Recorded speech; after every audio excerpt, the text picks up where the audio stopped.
Chapter 4 of Oliver Twist. Oliver, being offered another place, makes his first entry into public life.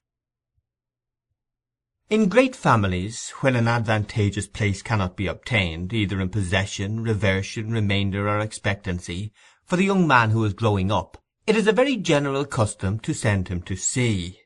The board, in imitation of so wise and salutary an example, took counsel together on the expediency of shipping off Oliver Twist in some small trading vessel bound to a good unhealthy port.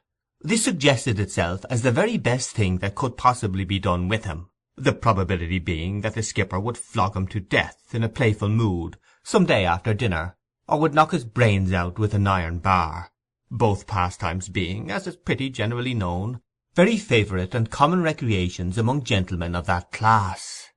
The more the case presented itself to the board in this point of view, the more manifold the advantages of the step appeared, so they came to the conclusion that the only way of providing for Oliver effectually was to send him to sea without delay. Mr. Bumble had been dispatched to make various preliminary inquiries, with the view of finding out some captain or other who wanted a cabin boy without any friends, and was returning to the workhouse to communicate the result of his mission, when he encountered at the gate no less a person than Mr. Sowerberry, the parochial undertaker.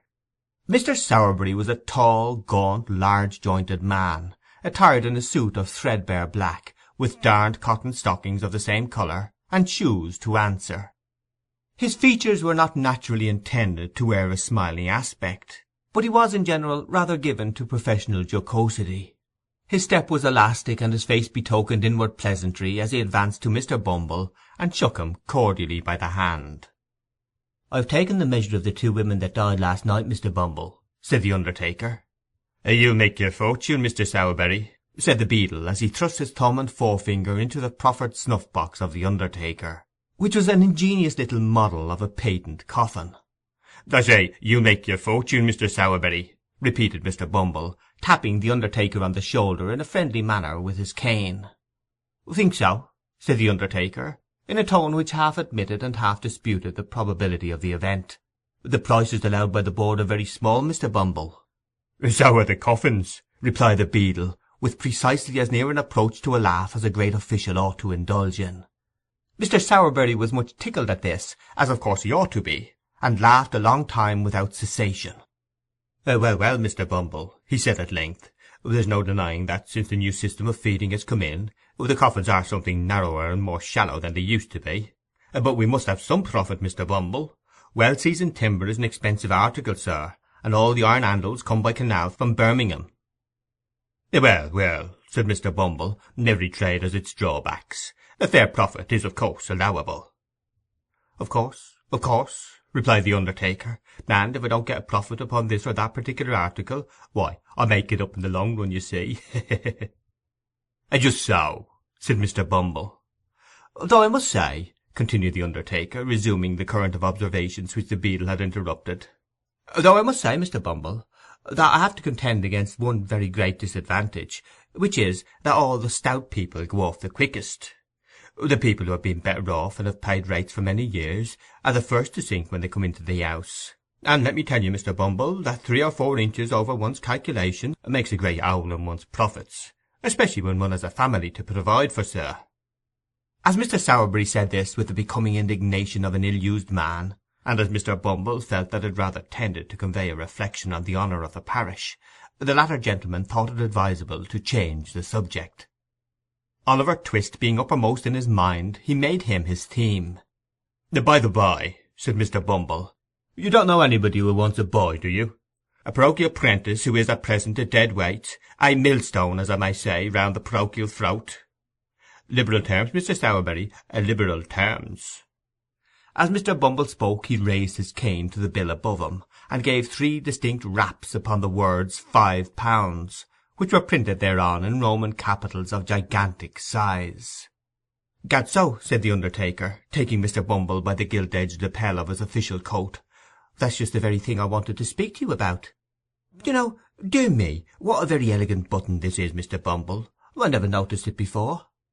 "Yes, I think it rather pretty," said the beadle, glancing proudly downwards at the large brass buttons which embellished his coat. "The die is the same as the parochial seal, the Good Samaritan healing the sick and bruised man. The board presented it to me on New Year's morning, Mr. Sowerberry. I put it on, I remember, for the first time, to attend the inquest on that reduced tradesman who died in a doorway at midnight. I recollect, said the undertaker.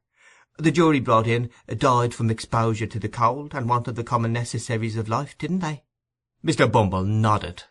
And they made it a special verdict, I think, said the undertaker, by adding some words to the effect that if the relieving officer had— Tush! Foolery! Interposed the beadle. If the board attended to all the nonsense that ignorant jurymen talk, they'd have enough to do. Very true, said the undertaker. They would indeed. Juries, said Mr. Bumble, grasping his cane tightly, as was his wont when working into a passion. Juries is ineducated, vulgar, grovelling wretches. So they are, said the undertaker. They haven't no more philosophy nor political economy about them than that, said the beadle, snapping his fingers contemptuously. No more they have, acquiesced the undertaker. I despise 'em, said the beadle, growing very red in the face. So do I, rejoined the undertaker. And I only wish we'd a jury of the independent sort in the house for a week or two, said the beadle. The rules and regulations of the board would soon bring their spirit down for 'em. Let him alone for that, replied the undertaker. So saying, he smiled approvingly to calm the rising wrath of the indignant parish officer. Mr. Bumble lifted off his cocked hat, took a handkerchief from the inside of the crown, wiped from his forehead the perspiration which his rage had engendered, fixed the cocked hat on again, and turning to the undertaker, said in a calmer voice, "Well, what about the boy?" "Oh," replied the undertaker, "why, you know, Mr. Bumble, I pay a good deal towards the poor's rights." Said Mr. Bumble. "Well?" "Well," replied the undertaker, "I was thinking that if I pay so much towards 'em, I have a right to get as much out of them as I can, Mr. Bumble, and so I think I'll take the boy myself." Mr. Bumble grasped the undertaker by the arm and led him into the building. Mr. Sowerberry was closeted with the board for 5 minutes, and it was arranged that Oliver should go to him that evening upon liking, a phrase which means, in the case of a parish apprentice, that if the master find upon a short trial that he can get enough work out of a boy without putting too much food into him, he shall have him for a term of years to do what he likes with. When little Oliver was taken before the gentlemen that evening, and informed that he was to go that night as general house lad to a coffin-maker's, and that if he complained of a situation, or ever came back to the parish again, he would be sent to sea, there to be drowned or knocked on the head as the case might be, he evinced so little emotion that they, by common consent, pronounced him a hardened young rascal, and ordered Mr. Bumble to remove him forthwith. Now, although it was very natural that the board, of all people in the world, should feel in a great state of virtuous astonishment and horror at the smallest tokens of want of feeling on the part of anybody, they were rather out in this particular instance. The simple fact was that Oliver, instead of possessing too little feeling, possessed rather too much, and was in a fair way of being reduced for life to a state of brutal stupidity and sullenness by the ill usage he had received. He heard the news of his destination in perfect silence, and having had his luggage put into his hand, which was not very difficult to carry, inasmuch as it was all comprised within the limits of a brown paper parcel, about 1/2 foot square by 3 inches deep, he pulled his cap over his eyes, and once more attaching himself to Mr. Bumble's coat cuff, was led away by that dignitary to a new scene of suffering. For some time Mr. Bumble drew Oliver along without notice or remark, for the beadle carried his head very erect, as a beadle always should, and, it being a windy day, little Oliver was completely enshrouded by the skirts of Mr. Bumble's coat as they blew open, and disclosed to great advantage his flapped waistcoat and drab plush knee-breeches. As they drew near to their destination, however, Mr. Bumble thought it expedient to look down, and see that the boy was in good order for inspection by his new master, which he accordingly did, with a fit and becoming air of gracious patronage. "Oliver," said Mr. Bumble. "Yes, sir," replied Oliver, in a low, tremulous voice. "Pull that cap off your eyes and hold your head up, sir." Although Oliver did as he was desired at once, and passed the back of his unoccupied hand briskly across his eyes, he left a tear in them when he looked up at his conductor. As Mr. Bumble gazed sternly upon him, it rolled down his cheek. It was followed by another and another. The child made a strong effort, but it was an unsuccessful one. Withdrawing his other hand from Mr. Bumble's, he covered his face with both, and wept until the tears sprung out from between his chin and bony fingers. "Well," exclaimed Mr. Bumble, stopping short, And darting at his little charge a look of intense malignity. "Well, of all the ungratefullest and worst disposed boys as ever I see, Oliver, you are the—" No, sir," sobbed Oliver, clinging to the hand which held the well-known cane. No, sir, I will be good, indeed I will, sir. I am a very little boy, and it is so— "So what?" inquired Mr. Bumble in amazement. "So lonely, sir, so very lonely," cried the child. "Everybody hates me. Oh, sir, pray don't be cross to me." The child beat his hand upon his heart and looked in his companion's face with tears of real agony. Mr. Bumble regarded Oliver's piteous and helpless look with some astonishment for a few seconds, hemmed 3 or 4 times in a husky manner, and after muttering something about "that troublesome cough," bade Oliver dry his eyes and be a good boy. Then, once more taking his hand, he walked on with him in silence.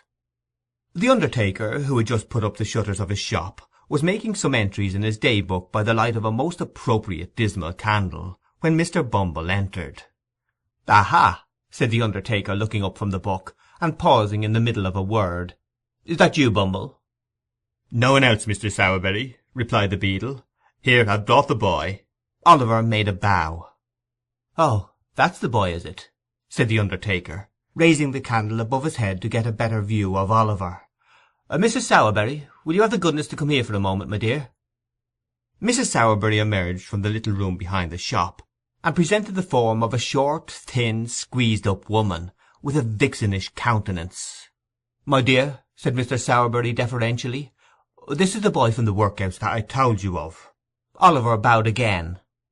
"Dear me," said the undertaker's wife, "he's very small." "Why, he is rather small," replied Mr. Bumble, looking at Oliver as if it were his fault that he was no bigger. "He is small, there's no denying it.